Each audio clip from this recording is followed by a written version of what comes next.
Welcome back to the channel, everyone. Today I'm going to share with you my secret sauce for navigating an interview. Not as an interviewee, but as the interviewer. If you follow along and build the skills that I'm going to show you very quickly, you're going to end up being a better interviewer in general, which means you can avoid a lot of the common pitfalls we run into interviews, such as asking long lists of meaningless questions or leaving the interview not knowing if you actually have the information that you need to correctly evaluate if it was a good candidate or not. And in general, your interview technique will feel a lot more fluid and conversational than some of the negative candidate experiences that we all know so well. First things first, we have to talk about the foundations of an interview. And it's really important because what we're doing is an advanced technique here. Navigating the interview requires some of the other things to be in place. First of all, if you're going to have a structured interview, you're going to need a good rubric. Sometimes you can call this a grading matrix or a grading sheet, but the idea is you have a list of skills that you want to look for compared by the skill level and concrete examples of what those are. And I'll show you that in just a moment.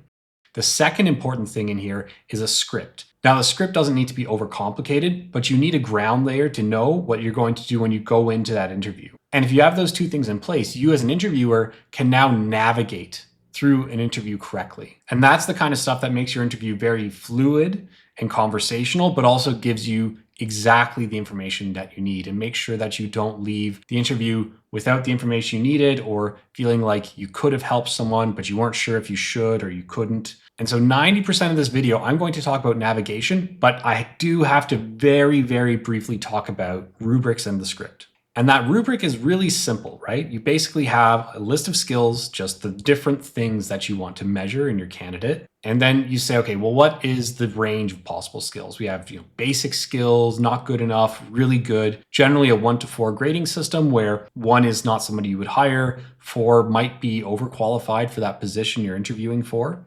And then you would just fill in all those details. Now, a lot of people think that takes too much work. But this is the stuff that allows you to start removing bias and also stop overlooking really important things. I can't count the number of times where I've had somebody come to me saying, Brian, I left that interview, but I don't know if that candidate is good at one of these things. We just didn't talk about it. Now they're stuck in a place of, should we bring them in for another interview, which is a bad candidate experience for them, bad for the company's resources, or should we bring them in and hire them, which is a very big gamble. Having this rubric in place allows you to do that. It also allows you to do another thing, which is scale out your hiring process, because a lot of the time what happens is the hiring manager ends up being the bottleneck for all hiring decisions in the company. So they need to be involved in everything, and they don't really trust the interviews of other people, or they don't know what was talked about to what quality. And so having this kind of system in place allows you to train other interviewers to do a good job and communicate on the same stuff. And there's some really good tools on this. Like I said, in this video, I'm not going to go too much into rubrics because I think a lot of other people do a great job at that. 2 quick resources for you here. First is Progressions, FYI. And they have both a free and some sort of consulting model for all kinds of different grading rubrics and career ladders that can tell you what normal looks like in the industry and what you might want to tweak for your organization. If you don't have one, start there. Or if you want to understand more of the theory, you can go to Google's rework page, where Google explains to you how to have a structured interview. And at the bottom of that page, they're going to show you exactly how to build a rubric, and they'll give you an example rubric. Unfortunately, it's not really about tech. I think it's like making sandals or sandwiches or something, but you get the core idea of how to do the process. So just in the next minute, I'm going to explain what the script is. And so the script is, you should again think about those characteristics that you're looking for in the interview. Now, one of the bad patterns with scripts I see a lot of time is they say every single question is equal to one skill. So every skill has its own independent question. I don't think you need to do it that way. Sometimes if you spend your time thinking about a really good question, such as, what do you think about a situation where you notice a team will do exactly what you ask of them without question, but they never seem to take initiative on their own to do anything outside of what they were asked to do, kind of a case study question like this, you will be able to explore, and especially if you get better at the navigation skills I'm going to show you in a minute, you'll be able to explore all the things you're looking for with 1 or 2 good case questions. And so often your script doesn't have to be an overly complicated laundry list of things to ask. It can be 1 good question to start a conversation if you're good at navigating through the conversation, and if it allows enough space to look at all the different topics that you care about. And so for us to talk about navigation, the first thing you need to get right is your mindset for what that interview actually is. And so the single most important thing here is that your job in that interview as an interviewer is to find the information that you need. Now, that might sound very obvious, and that's probably a good thing. Unfortunately, that's not the behaviors we see all the time by interviewers. Some of the most common problems that I see with interviewers is they treat this as an adversarial engagement. Their mode of operation is to see, am I smarter than this person? Can I prove I'm smarter than this person? Which can have two negative sides. First of all, I won't hire anyone smarter than me, and you don't want that. You want to find out where somebody is on your grading rubric. And then the other side is you only want to hire people smarter than you, which is not beneficial when just as smart as you or nearly as good as you at many topics is enough to get the job done. Now, I'm not saying don't hire great people. What I am saying is do not try to hire somebody with all attribute sliders turned up to maximum, because you will not find that candidate. And you yourself are not the bar for hiring. The question is, does somebody meet the requirements necessary to do this job very well? It doesn't mean lower your expectations. It means set good standards and evaluate correctly against those standards. Don't turn it into a, am I better than you? Are you better than me? Let's see if you know all the right programming jargon. This is very toxic behavior, does not belong in an interview. Even worse is when you have somebody who wants to double check that you like all the same stuff they do. So if they're into this new programming language, oh, well, this person's also into Rust, so I'm going to hire them. You don't want this either. Remember, the job is, as a detective, check, investigate, are they meeting the standards in the rubric? This is different from an adversarial relationship. You are helping them give you the information. And if they don't have the information, if they can't demonstrate it, then you know they don't reach that level. And a little bit more on that is your job is not done correctly if you stop at a very shallow surface level answer and assume it carries all the depth you need to justify a high grade. And I see that very frequently, right? So somebody says, tell me about a time you managed a team through a tough situation. And they say, oh yeah, we did a monolith to microservices migration project. They say, oh wow, I've done that too. That's really hard work, gold star, right? That's not enough. We have to go deeper to understand this thing. For something of that importance, you need to go in deeper and find out the details. And the navigation part is how we do that. Now, when somebody answers a case study question like the one in the top left corner, I find that there's 6 generic buckets that the responses will fall into. There may be more, but if you know these ones off by heart, you will be prepared to handle 80 plus 90+% of things that are given to you as answers. And in this video, I'm going to walk you through those one by one. They're not very complicated. It's more of how do you respond to the response? And that could be, for instance, if you ask this question here in the top left corner and they start to talk about DORA metrics, but they haven't explained why they're talking about DORA metrics. There's no reason for it. It's like, where did that come from? Or they go off on a rant about something the product team was doing to try to pivot because their train of thought has gone off on another track, or maybe they're even just reading way too much into the question. They fall into this category. And so what you need to do here is one of 3 things. First, clarify the objective. Say, hey, I understand your answer. What I'm really looking for here is to judge how you would handle that situation. In your answer, you started to tell me about DORA metrics in this thing, but I don't see how that's connected to this. And just explain that and say, this is what's missing. And you can go a step further and tell them, I want to understand these sorts of things about your answer. How did you become aware of this problem? What was your analysis of the problem? Who did you go and talk to solve that problem? And how did you talk to them? I want to understand the details of how you interacted with people, how you reasoned about this problem space. That's what I want to find out. I want to hear that version of the story if you can tell it to me. And then sometimes they still can't do it, and that's okay. You can, as a last resort, ask a different question. Generally speaking, I've never seen somebody have to go through 4 questions to make this thing work. If they can't make any question you can come up with work, and you have even tried to downgrade the complexity of the question, it's probably not the right fit for this role. They're probably out of context of what this role requires. And this is a really good signal that from 3 different case studies, they were confused, misunderstood, but you did your job as a generative partner, and you really made an effort to help them get to the right place, to help them get the information that you need to collect. Now, the second thing, and this one happens very often, is candidates sometimes they just get on a roll. And I've seen candidates in the opening 5 minutes of an interview just start a monologue, and it rolled on for 55 minutes. And we said, okay, we're out of time now. Like I wanted to ask you questions, but you wouldn't pause for a second. Don't let them do that.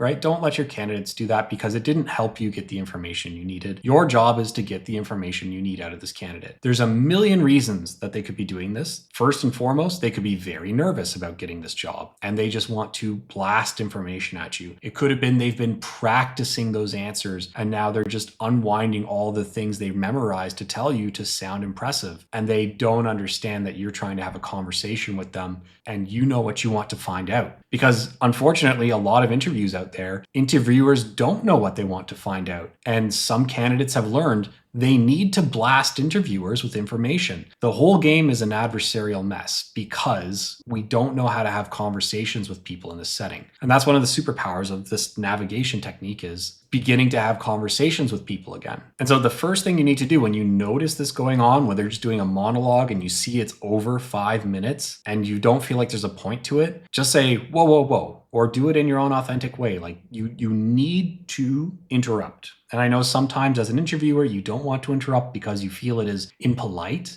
You feel like any second now they're going to figure out they should stop. Yes, they should. It's a basic interviewing skill that they should have developed, but it doesn't mean it's going to happen. So your job, get the most information you can, stop them, and then redirect their focus. Say like, hey, I understand your story so far. I feel like we might not be going down the parts that I'm most interested in. So I want to remind you, like, we only have a limited time. So please, all your responses, like keep them like below a few minutes. Like if we go too long, I won't be able to ask you all the things that I need to know to make a good decision. And that won't end well. And then you can say 2 things that you actually care about, right? So you can say, I want to find out how did that resonate in your culture? Did you see a cultural thing, right? So make it specific about what you're looking for and restate the major points you want to know. I've gone as far as showing candidates the skills section of my grading rubric and explaining to them what I'm looking for. And sometimes I get one of 2 things. Sometimes candidates find that very useful. Other times candidates nod along and they say, yes, okay, very good. And then they ignore all the instructions and all the hints about how to pass the interview and they continue anyway. That's also an interesting signal is when you tell a candidate, here's exactly what I need from you in this interview, and they ignore it, it's signal, right? But when you give them this information, at least you give them a chance to refocus and think through their answers. Here's one that I love is sometimes you get an answer from a candidate and they've practiced it in such a good way. Maybe they've had interview prep. Maybe they've interviewed at Amazon and the recruiter at Amazon, by the way, they'll coach you on how to answer things in your interviews. They'll say, use a star answer. There's other ways to provide answers as well, by the way, and I'll show you one in this video. But if the answer is good and well structured, there's still more things to dig into. It's not enough to give a good answer. You should still prompt the candidate to think about that because this is a chance for them to reach what should be on the higher level of your grading rubric is some level of deeper self-reflection, self-criticism, skill sets that elevate them beyond good and elevate others beyond good. So you can ask them to critique their own answer, say like, okay, well, do you think that was good or bad? Like, tell me more about that. What's your opinion of how that went down? And how would you evaluate that? What do you think is going to be better? What do you think was worse? What parts of that were controversial? Let's explore that. Even though I think it was a good answer, I want to know how you evaluate those things. And that's a really interesting signal as well, is how far ahead can they think? But it also gives you an interesting signal of, is this person who's really good at answering stuff, do they have an ego? Because that's really hard to detect sometimes when you have stellar candidates who are 10 out of 10 answering everything and they cannot critique their own work because they think their own work is perfect. Sometimes that high level of confidence will blind an interviewer from correctly evaluating the skills that that person presents at. And then sometimes you get the inverse of the person who spoke too much, which is the answer is really short. If we ask that question up there and they say, oh yeah, the team lacks autonomy and ownership, and this is something that we need to fix, and they end the conversation there, the answer is a little bit too short. It's kind of directing you towards what the problem is, but it doesn't give you the details. And it might not just be surface level either. They might go in and say, oh yeah, you know what we really need to do is fix the career matrix so that all contributors are expected to be participants in driving continuous improvement. Now, that could be a fantastic answer. And in many situations, that is a great answer. Not in all situations, but in some situations it is. Unfortunately, it's not enough for you to correctly decide, are they good, great, needs improvement, not good enough for the different skills that you're looking for. So what I recommend is give them a structure. And so like I said earlier, when you interview at a place like Amazon, what they're going to do is the recruiter. It's so important to have structured answers at Amazon. They actually have the recruiters coach you, the candidate, to answer things in the STAR format. They have multiple blog posts on this, giving you specific instruction to say situation, task, action, results. So that way you can turn something like this and say, oh yeah, I had a situation where, and you can explain something similar to this case study here. I'm sure you can imagine that. Then you can say there was a task in front of us, which was we needed to improve the developer efficiency across the organization because as a whole organization, we were ranking quite low on all of our DORA metrics. So we needed to improve things. And what we ended up doing was saying, okay, well, what are the things that are missing here is actually nobody in the organization is incentivized to do this. So even if they do the improvement work, they're not recognized for it. It's not in the career development conversations, things like this. So what we did is we went in and we fixed the career framework, did hands-on coaching with the team so they understood what that meant, made sure there was space inside the team so they could do that improvement work. And the results were we started seeing spontaneous grassroots innovation across the company, coming up with all kinds of things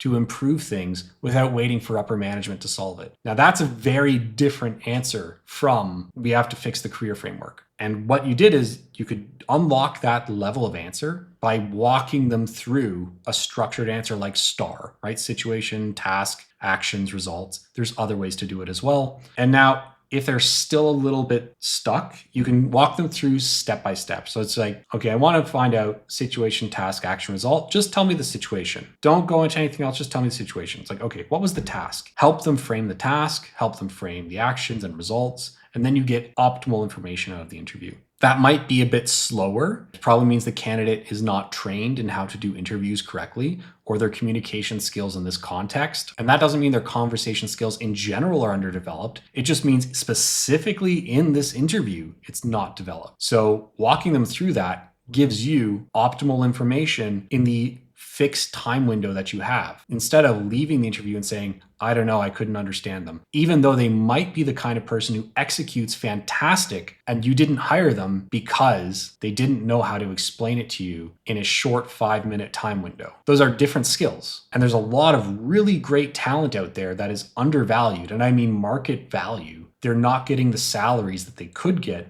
because they don't know how to explain it. So here's another way we could walk through that is a different model from STAR, which is asking, what did you observe about the situation? What's the cause and effect relationship creating that problem? What does good look like? Where are we going? And what are the concrete steps to get that thing done? This is another way you could also frame that. Here's one that I find also quite frequently, which is that the answer they give you is missing details about why. Very often people will come in and they say, well, the right answer is this. And they don't show their work. They don't explain how they got there. And sometimes you need to know that to understand the difference of, are they just cut and pasting solutions where the one they picked is statistically likely to be correct and they guessed, or it's the most popular one out there right now and happened to be a good one? Or did they think about it? Did they investigate that thing? Let's say you're hiring a developer and they say, I'm going to build a new JavaScript application. I'm going to use Vue.js, but they don't explain why. We need to find out why to figure out where their skills are at making decisions like that. We can't simply give them points because they made a choice. That was also like the most popular choice to make right now. And so I think it's very easy. Sometimes we feel awkward about doing this, but I think it's very fair to say, okay, I understand that you picked Vue.js. I want to understand what ideas and facts brought you to make that decision. If something brought you to that choice, just lay out for me all the different pieces of that. And then from that, they could answer something very basic and say, well, everyone's using it, so we have to use it. Like, this is the only way. And they could do the,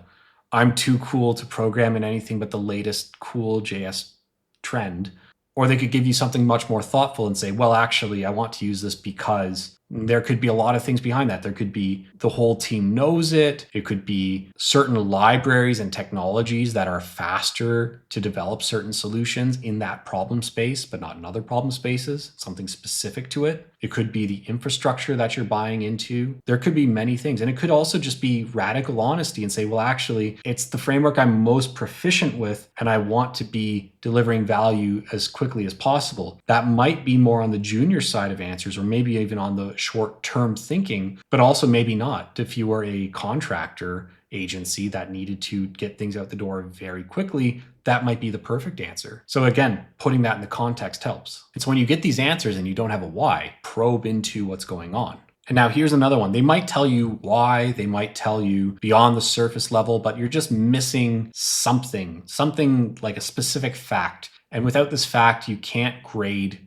correctly. You can only see up to they were good, but you don't know if they were great. And this is, again, very straightforward, right? So you explain to the candidate in the interviews like, hey, I liked your answer because it showed great communication and analysis skills. The thing I want to understand more about is around how did you get the plan? How did you get the strategy? I have a sense that you did some planning and I have a sense that you developed a strategy, but I just don't understand all the fine details of how you got there. Can you tell me about that? And maybe you need to be more specific in that question. But this is why it also helps to really know what's on your rubric and understand how are we filling out the information on that rubric. You need those fundamentals to have that kind of conversation. Otherwise, you're going to leave that interview, do your grading sheet, and then discover, I don't know if this is a great candidate or not. And I'm going to give you one of my secret weapons here. And I call it probing questions. They're questions designed to help you probe deeper into a certain area of questions that you want to find out. It's a simple algorithm that you can follow. And the first thing here is to establish a sort of frame around the thing that you want answered.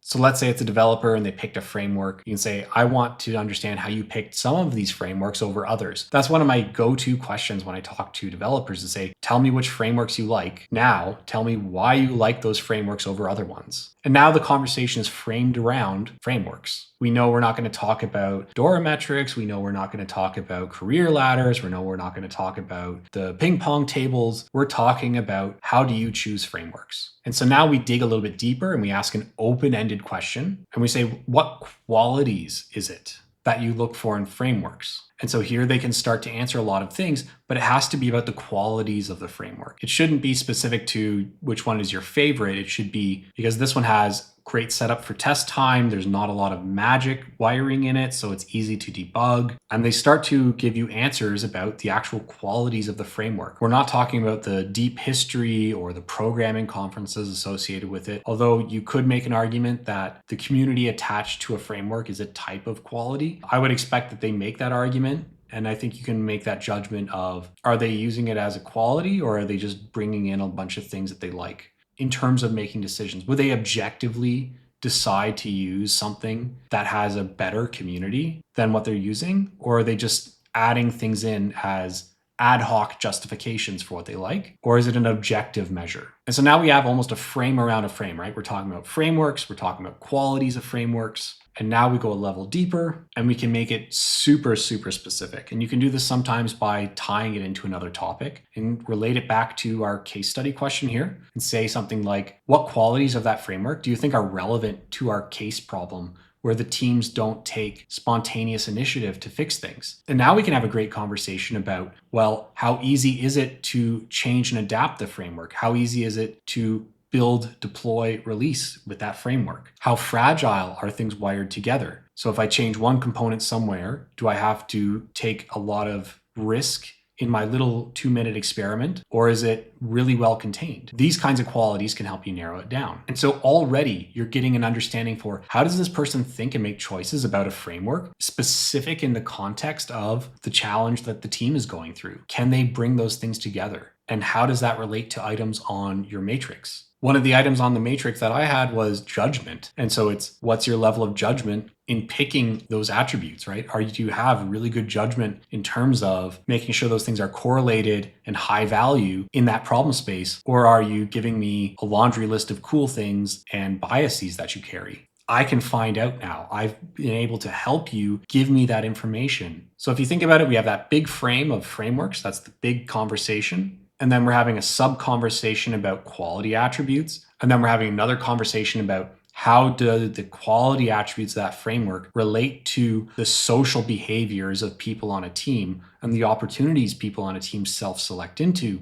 And you can cement that in place to prevent the conversation from wandering off track by asking a closed question. And that's really just setting the conversational frame where you can say, can I ask you some more about, and then you would put in that one specific quality. So you could say, how does having an easy to change framework with low risk changes help us make these decisions and get things done without having to put things up the stack and have managers make decisions? And you can have that conversation now if they say yes. And they'll probably say yes. It would be strange if they didn't, but it will allow you to establish this is what we're talking about now. So I have a new frame, super focused. This is the range. We're not going to jump back up and start talking about ORMs. We're not going to jump back up and talk about the career framework. We are super, super specific in what we're talking about now. So now inside of the space, you'll find these questions, if you get really good at this navigation and you get more experience, you'll find it's a fractal-like space where you can always go a little bit to the side or deeper down, and you can always keep digging. And these questions, this mix of asking open and closed questions to go up and down the frames, will help you explore that fractal space of everything that somebody knows. So if I ask a good open question about that, such as, how do you know that this quality is a factor in this situation, mentioning the specific factor in the specific situation, we will start to get more information at this level. We won't be jumping up a level, we'll be staying at this level in general. And once you're satisfied you know enough about this candidate and how they think about the quality attributes of a framework in this problem situation and how do they correlate those things, once you're satisfied with that, you can escape this level and go back up. So the easiest way to jump back up a level is to just replay what you understood and say, okay, so if I understand you correctly, it's because this thing and this thing are related a lot. And while not always the case, very frequently this is a problem source. Did I understand it correctly? And it's important to ask them, did you understand it correctly? Because there is always a communication gap and maybe you didn't understand it correctly. And remember, your job, your prime directive in the interview is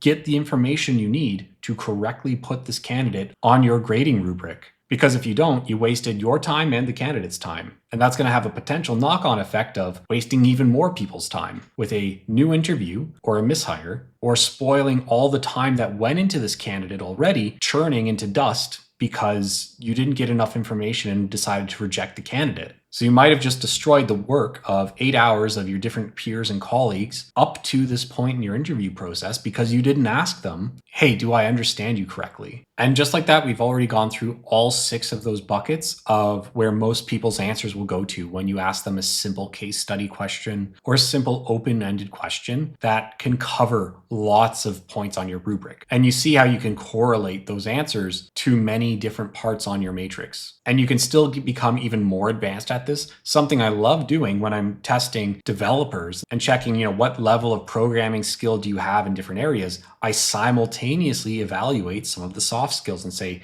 how are we interacting together? How do you think about these things? You can also check those things at the same time, but you don't get it for free and you do need to practice this stuff. So I'm going to leave you with some of my closing thoughts here, just high level advice on how to adopt the correct mindset to get the most information from your candidate and to have an optimal candidate experience where they don't feel like you were grilling them or adversarial with them, and they don't feel like they were just answering a list of questions that you had. They felt like they were having an authentic conversation with you because that's what you were doing. But at the same time, you also got the best information you could get. So first and foremost, do not consider an interview to be an adversarial game. It's just way too common to think, here's another interview, let's see who's smarter. This is not a good, you don't want to hire anyone this way. You don't want to start hiring people that you have to fight. Unless you're working in Fight Club, don't do this. And the second one is figure out what you really care about and help people show you what they have to know.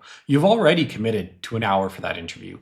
Maybe you do need to end that early, but at least make an effort to get the information that you need, right? It's not enough to simply be there. Otherwise, we could have replaced this interview with a form, right? And that's not really useful to anyone. And if you don't know what you're looking for, you're just kind of randomly playing pin the tail on the donkey, hoping to hit something that sounds good to you, instead of filling out the job correctly to get the work done that you need done, right? So do not randomly guess and use your gut and think we're gonna get the right candidate by pinning the tail on the donkey and hoping that you hear something you like in the midst of having a battle with them about who's smarter and who knows the most about all the secret management books. And this other one's a common trope that I see is a lot of the times interviewers will tell people there's no bad answers. And that is, it's just not true. There are bad answers. Stop saying this. There are answers that will lead to this candidate not getting accepted. And it might not be the thing they did, it might be the way they did it. There are answers that will not land somebody a job. So telling somebody there's no good answers is completely wrong. Instead, I think it's really useful, and I've done this many times, is tell people, here's what I'm looking for, right? Good looks like and will sound to me like you can do these things. And for some people, that feels like telling the candidate how to win the interview. But I think it's actually not such a big deal if you say, hey, I want to understand your communication skills. And good communication to me sounds like provides an easy to follow narrative behind the reasoning and plan that even a total beginner could understand, outlines flaws, risks, and common misconceptions, doesn't waste time on fluff or long-winded exposition, checks if the listener understands the explanation after major points are made. Instead of something like aware of techniques of communication, to say, I'm looking for that. And if they put their best effort forward, but they can't come to the bar, they won't be doing that on the job. And on the job, they're going to have, or they should have, career expectations that look something like this that say, hey, we expect that you are a communicator. Here's what great communication looks like. So I don't think this is cheating. I think it's just giving them a sneak peek at your career level expectations. I don't think that's a problem. If they can meet that bar with the expectations of the role and the level they need to reach being made clear, and they can do it, you should hire that person, right? Stop pretending it's an adversarial game where they have to guess where the bar is. Tell them where the bar is. Stop throwing out your money trying to find people who guess correctly. And all of that kind of ties into my fourth point here, which is just tell people what you're looking for. It's okay. It's an interview, I get it, but it's not a secret, right? It's not a secret classified operation where they have to guess the correct code to get in. You want to tell them what you're looking for. You want them to win, because if they get hired, you don't have to do any more of these interviews. But you don't want to hire somebody that you're going to have to fire next week because they didn't meet the bar. Okay, so that's really everything I wanted to tell you. I hope this was an informative video for you and it added a whole new layer to skills that you have when you are interviewing candidates. I've looked around a lot for this information. I found it was very hard to find somebody who actually discussed this stuff in depth. How do you actually have a conversation in an interview? I found lots of stuff out there saying, here's the right list of questions to ask. I found lots of stuff out there saying, here's the perfect script for things to ask. Here's the best grading sheet. But how do you actually talk to a candidate? I didn't see it. So I had to make this video because these are the skills that make your interview process great, which in turn makes your company full of great people. And that's why we're here, right? We're here to build better teams. So if you enjoyed, I hope you subscribe. Please give it a thumbs up, and I'll see you in the next video in 2 weeks. Have a great start in the week.